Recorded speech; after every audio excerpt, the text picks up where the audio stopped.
बिस्मिल्लाहिर्रहमानिर्रहीम। अस्सलाम वालेकुम। मैं हूं फैसल अली। 31 साल बाद आज़ाद कश्मीर में बल्दियाती इंतखाबात होने का पूरा माहौल बन चुका था, लेकिन ना जाने आज़ाद कश्मीर की अपोजिशन जमातों को क्या सूझी कि वो कुछ ऐसे हरबे इस वक्त इख्तियार कर रही हैं जिससे पूरी तरह से वो इस इक्तदार की निचली सतह तक मुंतकली के मामले में रोड़े अटकाना शुरू हो चुकी हैं। ये चीज कहने में बहुत आसानी से कही जा रही है, लेकिन ऑन ग्राउंड अगर आप इसको देखेंगे तो आपको एक्टिवली मुस्लिम लीग नून आज़ाद कश्मीर और पीपल्स पार्टी आज़ाद कश्मीर की क़यादत एक्टिव नजर आएगी। अभी कुछ ही रोज पहले यहाँ इस्लामाबाद के प्रेस क्लब में दो अहम शख्सियात ने मुश्तरका प्रेस कॉन्फ्रेंस की। पीपल्स पार्टी के चौधरी यासीन और उनके हमरा फैसल राठौर और फिर शाह गुलाम कादर नून लीग के वो भी यहाँ मौजूद थे। फिर मुजफ्फराबाद के अंदर भी राजा फारूक हैदर खान और उनके हमरा चौधरी लतीफ अकबर इन्होंने एक प्रेस कॉन्फ्रेंस की।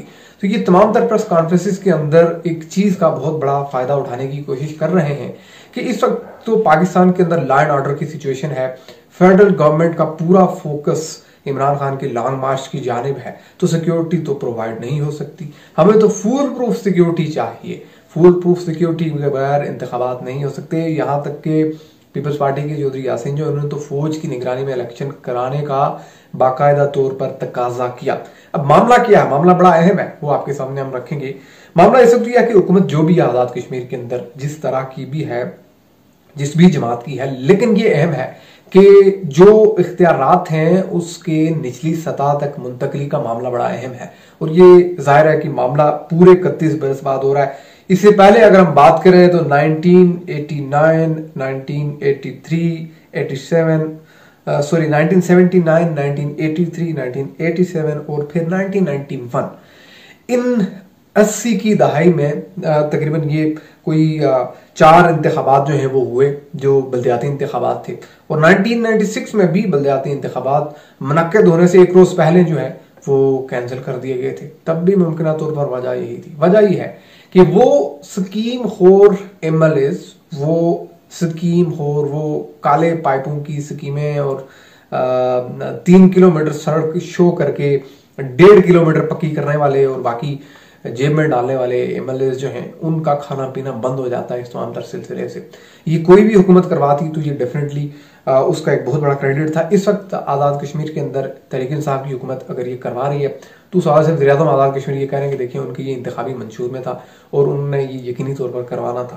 तो अगर हम इस बारे में बात करें कि इसमें अहम रुकावट क्या, तो रुकावट यही है। हम सब के इल्म में है कि एक एमएलए फंड होता है जिससे आज़ाद कश्मीर का हर 10 अजला जो हैं उनमें जो भी एमएलएज होते हैं वो अपने अपने हलके का जो है वो पूरी तरह से उसमें जो तामीर और तरक्की और दीगर चीजें होती हैं उसके लिए कुछ मखसूस फंड भी होते हैं, लेकिन एक एमएलए फंड भी होता है।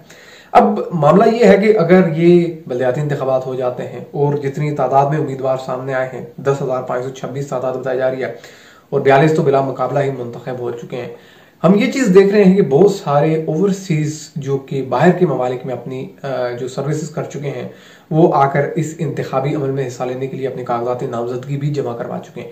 वजह क्या है, बहुत से लोग जो बाहर के मालिक में रहे हैं वो देखते हैं कि जाहिर है कि हमारा इलाका कितना पीछे है, उसको कैसे बेहतर किया जाए। सबसे बड़ी एग्जाम्पल आपके सामने अगर मैं रखता हूँ तो आलमी दुनिया के अंदर आपको तुर्की का सदर तैयब एर्दोगान ऐसा नजर आएगा जो इसी बल्दियाती निजाम से ऊपर गया।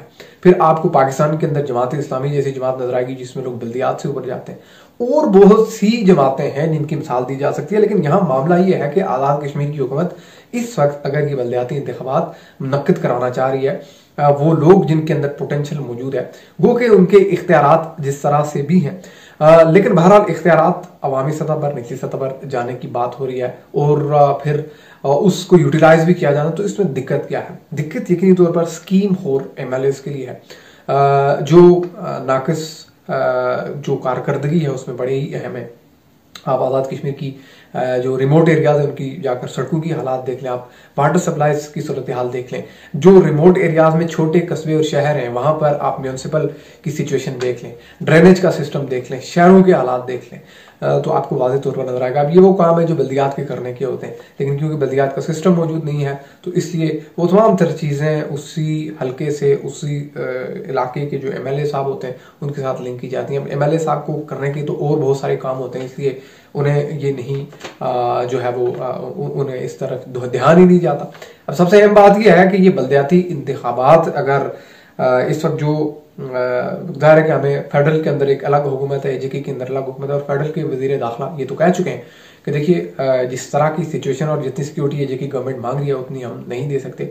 तो AJK गवर्नमेंट के अंदर जो AJK के जो इलेक्शन कमीशन है, एक फिर वज़ीर आज़म ऑफिस, उनकी जब से 12 खतूत भी लिखे गए फेडरल को कि हमारे सिक्योरिटी के इशूज रिजॉल्व किए जाए। फिर अगर ये रिजॉल्व नहीं होते, ज़ाहिर है कि खुद एक लाइन ऑर्डर का सिचुएशन है, तो उसमें AJK के पास, AJK चीफ सेक्रेटरी ये एक प्लान दे चुके हैं कि आप डिवीजन्स के लेवल पर जो है वो इंतखाबात मुनक्किद करवाएं। अब इस मामले पर सबसे ज़्यादा कॉन्ट्रडिक्शन है। इस पर ये जो अपोजिशन की जमात है वो कहती है कि देखिए इस तरह उससे तो हुकूमत जो है पावर में वो अपने रिसोर्सेज इस्तेमाल करेगी और अपने लोगों को जितवा देगी। मामला यहाँ पर उनकी जो रिजर्वेशन है वो अपनी जगह, वो उनका एक सवाल जरूर हो सकता है, लेकिन वो इस अमल को तो होने दें। इस वक्त उनका जो तर्ज अमल है वो तो इस अमल को ही होने नहीं दे रहे। उनका ये कहना है कि हम जो है इन इंतखाबात के अंदर फुल प्रूफ सिक्योरिटी नहीं होगी, फौज नहीं होगी, तो इंतखाबात तो नहीं हो सकते। अब ये वो हिले बहाने इनके बिहाफ पे, जिनकी बेसिस पे इलेक्शन तो मनसूख हो सकते हैं लेकिन हो नहीं सकते। सबसे अहम बात इस वक्त जो अदाद शुमार सामने आए हैं वो ये है कि कम से कम 10 अजला हैं, 32 सब डिवीजन है और 276 यूनियन काउंसिल्स हैं, 5 म्यूनसिपल कॉरपोरेशन हैं, 14 म्यूनसिपल कमेटीज और 5 टाउन कमेटीज जो हैं वो पूरे AJK के सेटअप के अंदर डिवाइड की गई हैं बल्दियाती इंतखाबात के हवाले से। मजमूई तौर पर अगर बात की जाए तो 29,48,200 के लगभग लोग अपना हक के रायदही जो है वो इस्तेमाल करेंगे, लेकिन वो तब करेंगे जब ये इंतखाबात होने दिए जाएंगे। तो एक बार वाज़ेह है कि आवाम जो है वो आज़ाद कश्मीर के जो जिस इलाके से भी ताल्लुक़ रखता है, बिल्कुल रिमोट एरियाज के लोग, वो अपने यहाँ बिजली का निज़ाम देख लें, सड़कों का निज़ाम देख लें, म्यूनसिपल का निज़ाम देख लें, हेल्थ का निज़ाम देख लें, एजुकेशन का निज़ाम देख लें।